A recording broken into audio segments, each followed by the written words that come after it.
Elle a triché, c'est une question sur les joueurs de poker professionnels. Si j'entendais des rumeurs là-bas, j'allais dire waouh, waouh, waouh, waouh. Selon la procédure, le bonus apostolique. Nous ne connaissons pas d'autres joueurs de poker qui ont déjà atteint cet objectif. Nous allons approfondir les moments les plus choquants où les joueurs de poker ont été surpris en direct par les caméras en trompant.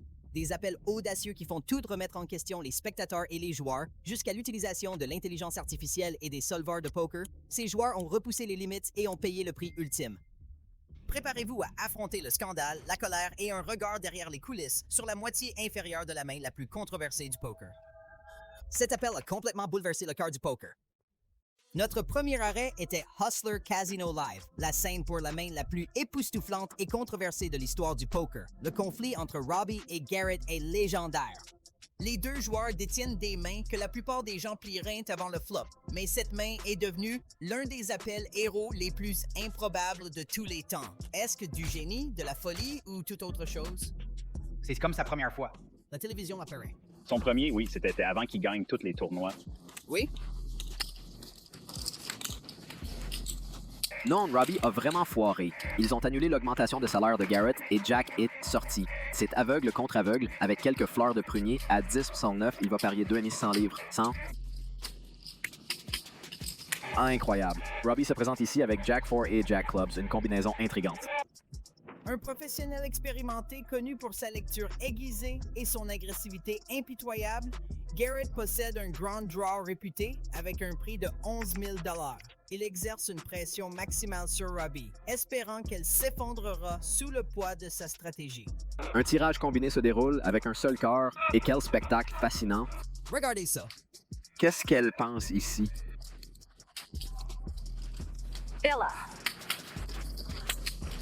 À quelle fréquence fait-elle cela avec le numéro 10? Peut-il placer 3 paris ici? Mais Robbie a montré un mépris rare à la table de poker et a refusé de céder, bien qu'il ne tenait que Jack. Le pot gonfle et c'est une bataille de courage et d'instinct où l'agressivité impitoyable de Garrett se heurte à la détermination choquante de Robbie. 3 coups successifs, oui, c'est une stratégie d'all-in complète et risquée. Garrett semble être impliqué totalement. Comme il a été mentionné précédemment, son désir était simplement de prendre cela pour lui. Je vais sortir.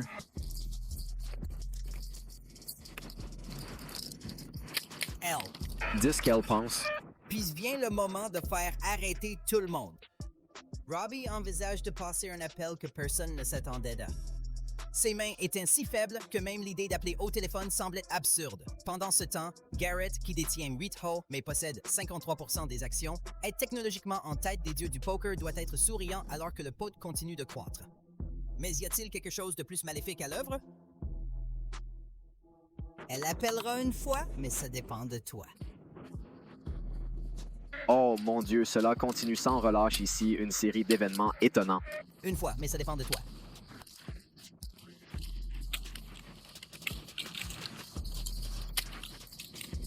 Est-il possible que sa main ait été mal interprétée dans le graphique de la carte?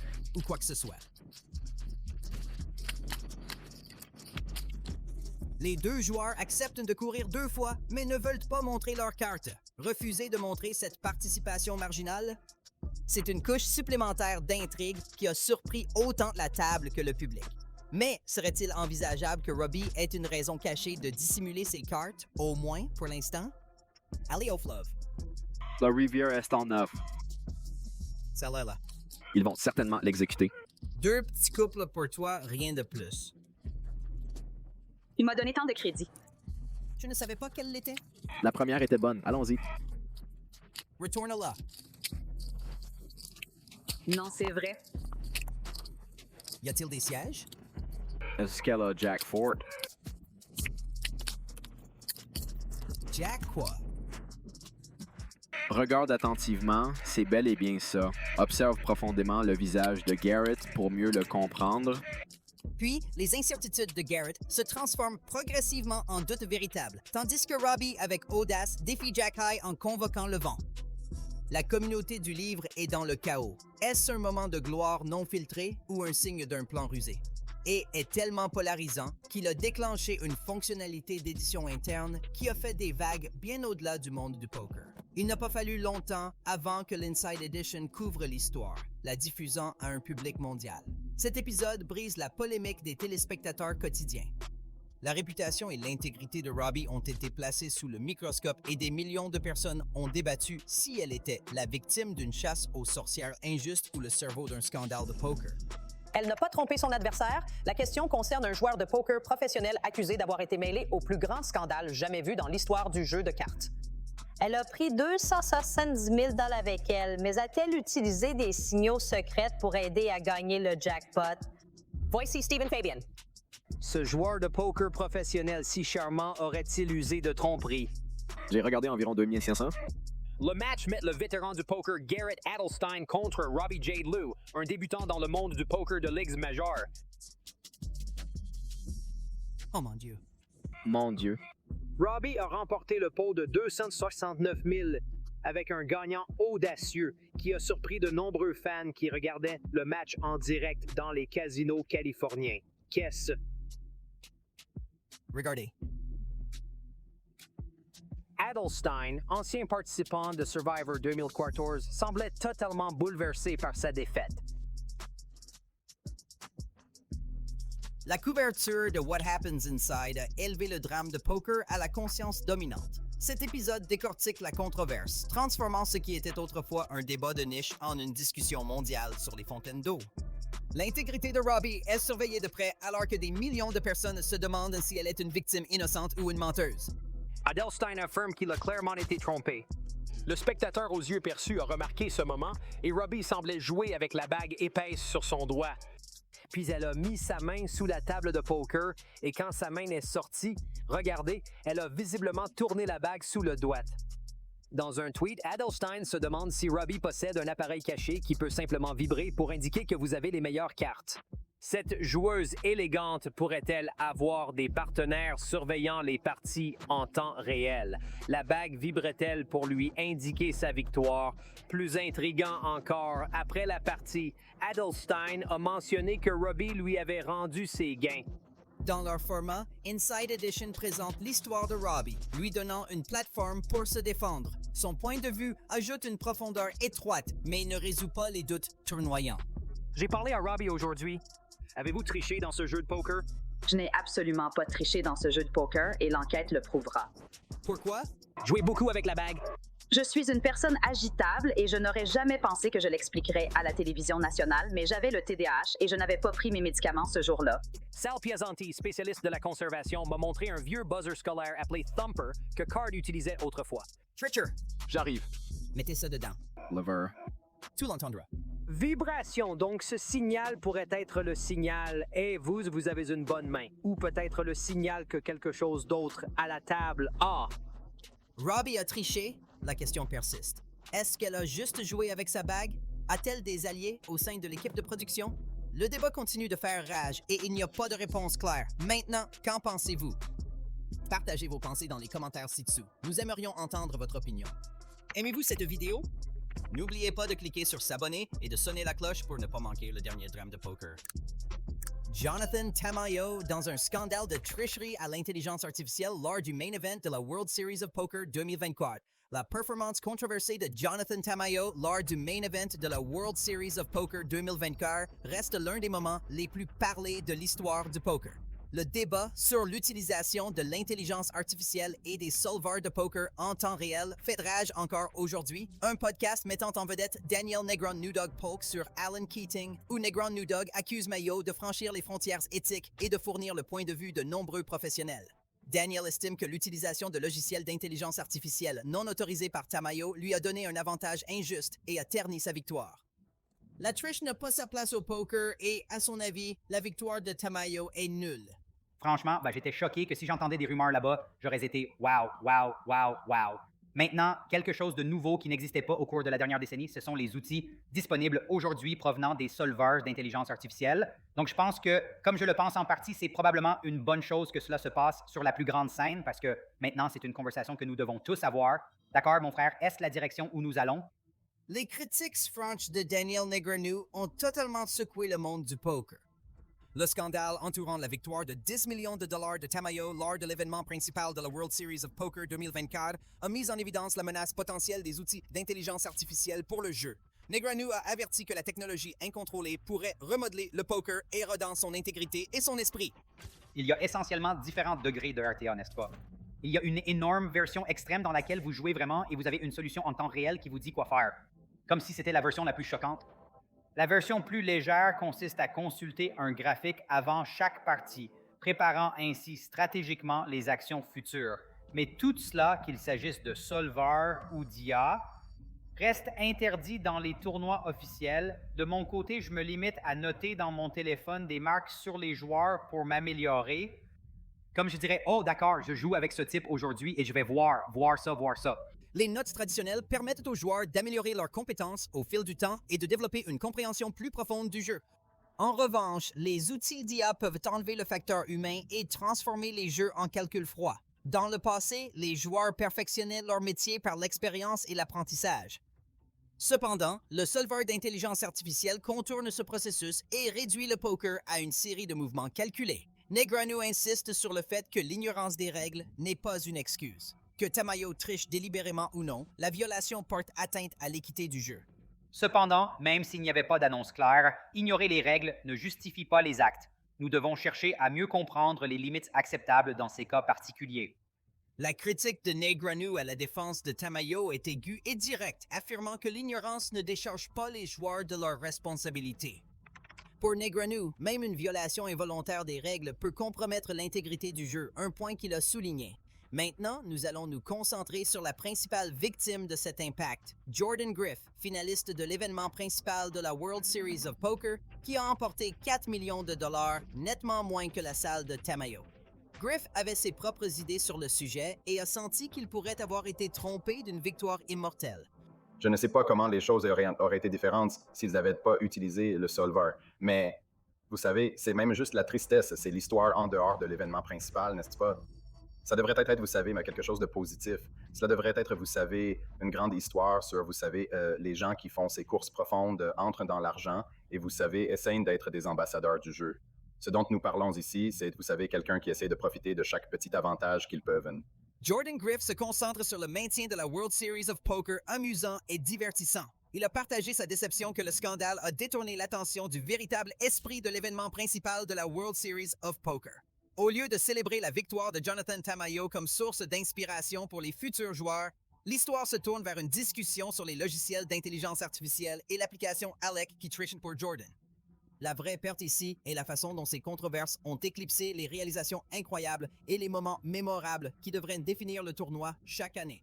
Pendant ce temps, Doug Polk n'a pas évité quelques questions épineuses sur la question de savoir si Jordan prévoit d'engager des actions en justice non seulement contre Tamayo, mais aussi contre les organisateurs de la World Series of Poker. Avec des millions de personnes en jeu et l'intégrité du tournoi en jeu, il a le potentiel de faire parler tout le monde.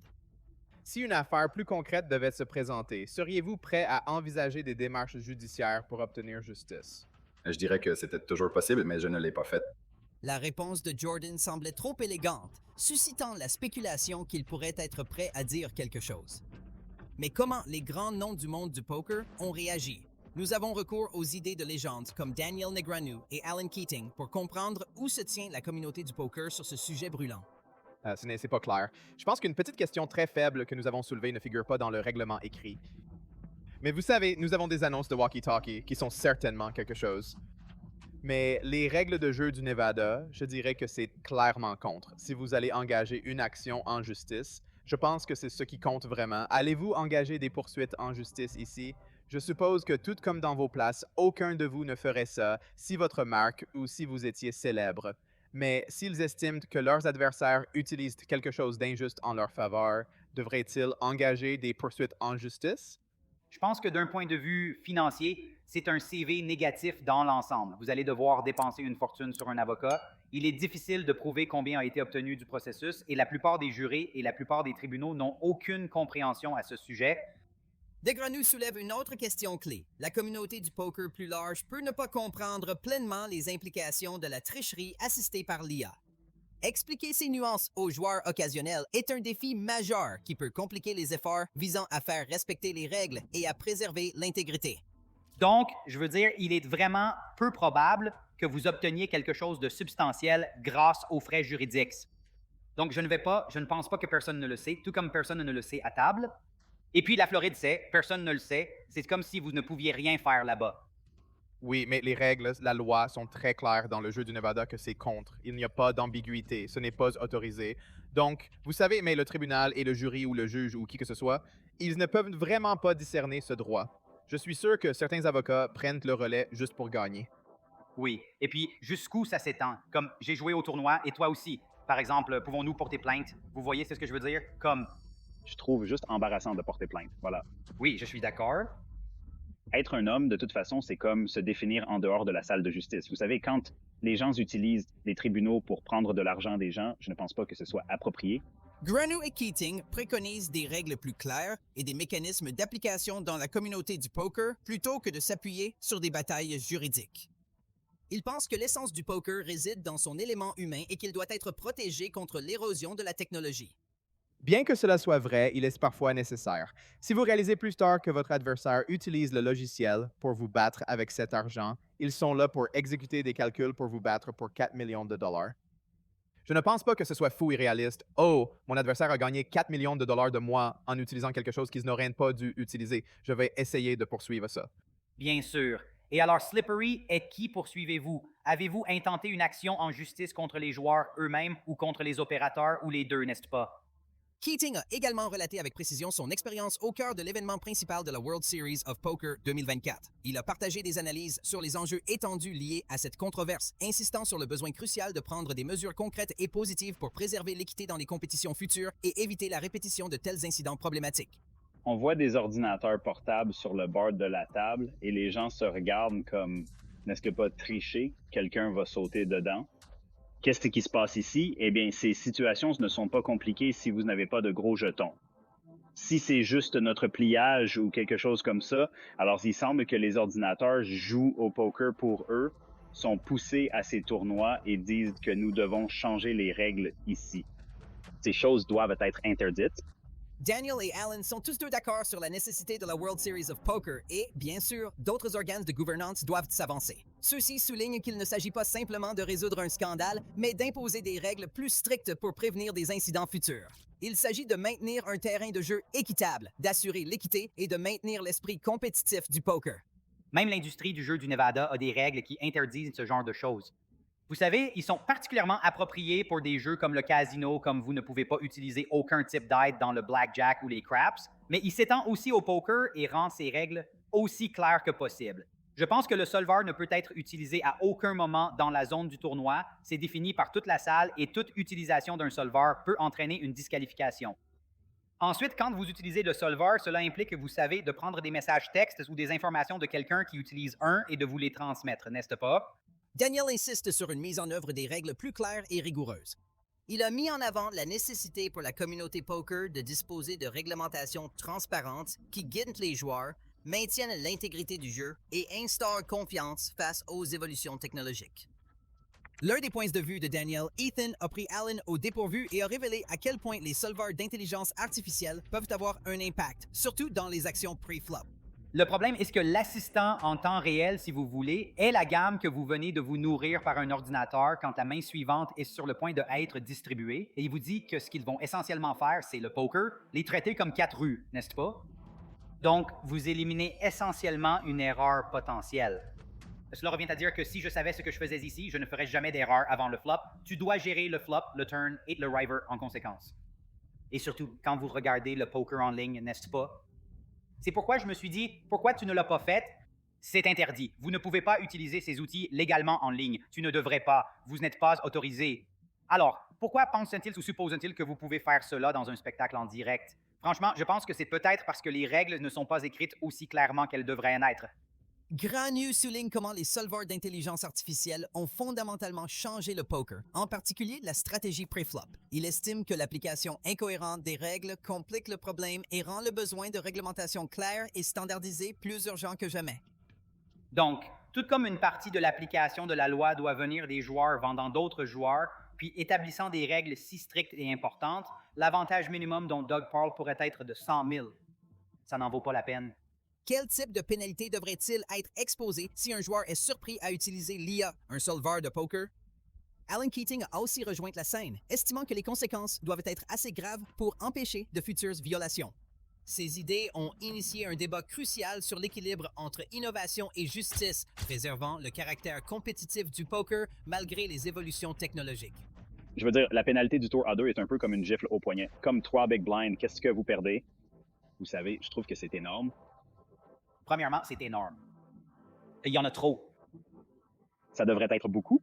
Ça devient une pente glissante. Donc, je crois, vous savez personnellement, que la meilleure façon de le faire est de mettre en place une règle stricte selon laquelle ces choses ne peuvent être ouvertes à aucun moment dans la zone du championnat. Si vous êtes un spectateur, vous serez expulsé de cet endroit.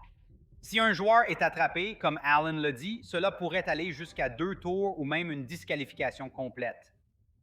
Le débat a brièvement dérivé vers des sujets plus légers, comme le port de lunettes de soleil pendant le jeu. Certains estiment que cela pourrait donner un avantage, alors que d'autres considèrent cela comme une tradition dans la culture poker.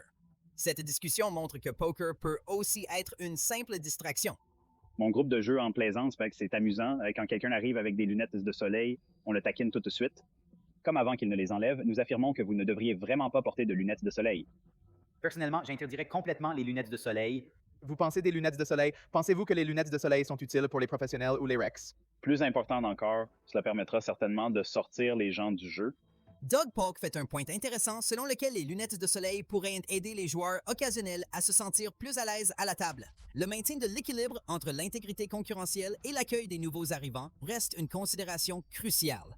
D'habitude, quand je vois quelqu'un porter des lunettes de soleil lors d'un tournoi, c'est généralement quelqu'un qui pense que c'est leur gros coup, qui est un peu nerveux, qui craint qu'on leur dise qu'ils sont généralement plus amusants et qu'ils sont généralement des gens inconfortables. Avec le poker en ligne, il n'y a pas à gérer une interaction physique en direct, mais le poker en direct, vous l'appréciez toujours, n'est-ce pas? Voilà, c'est juste un jeu. Le sujet des écouteurs est également apparu et Keating estime qu'ils dérogent à l'élément social du poker. Certains estiment que la musique aide les joueurs à rester calmes et concentrés. Que pensez-vous? Les écouteurs améliorent-ils ou altèrent-ils la pratique du poker? Partagez vos pensées dans les commentaires ci-dessous, vraiment. Je pense vraiment. Tout d'abord, les gens n'entendent pas les choses, ce qui crée des problèmes. Je l'ai vu plusieurs fois et je suis sûr que Daniel l'a vu aussi. Je veux dire, t'as probablement déjà vu ça. Comme des gens. De la même manière, les lunettes de soleil, tout comme les écouteurs, pourraient être considérés comme des outils permettant de contourner certaines règles. Je pense que certaines personnes seront agacées par cela et riposteront. Ils aiment juste écouter de la musique et ne font rien de mauvais, et je pense qu'ils vont s'en sortir. Comme on jouait au poker. On jouait au poker sans ça. C'est intéressant. Avant les casques? Quand j'ai commencé à jouer au poker, les gens n'utilisaient même pas le Sony Walkman. C'est comme si personne ne portait d'écouteurs. Ce qui est bien. Parce que j'espère être présent pour vivre pleinement ce moment, je ressens une agitation intérieure. J'ai commencé à faire des mises téméraires, un peu comme un straddle sous pression. Donc je suppose que ma question est, pouvons-nous permettre à Straddle de participer au tournoi, en particulier à l'événement principal? Oui? Je ne sais pas. Je dois y réfléchir parce que je n'y ai jamais vraiment pensé. Ellen pense qu'il craint des obstacles à l'aspect social du poker, mais nous ne sommes pas d'accord. Parfois, jouer notre musique préférée nous aide à nous détendre et à rester concentrés. Qu'est-ce que tu en penses? Les écouteurs augmenteront-ils ou diminueront-ils l'expérience de poker? Faites-nous savoir dans les commentaires. Assez de lunettes de soleil et de musique, revenons à la question principale en question. Daniel a surpris beaucoup en suggérant que Jonathan Tamayo pourrait ne pas être entièrement responsable. Il croit que la pression du poker à enjeu élevé combinée à la technologie en évolution rapide peut conduire à de mauvaises décisions, ce qui ouvre une discussion plus large sur les défis auxquels les joueurs sont confrontés sur cette ligne fine.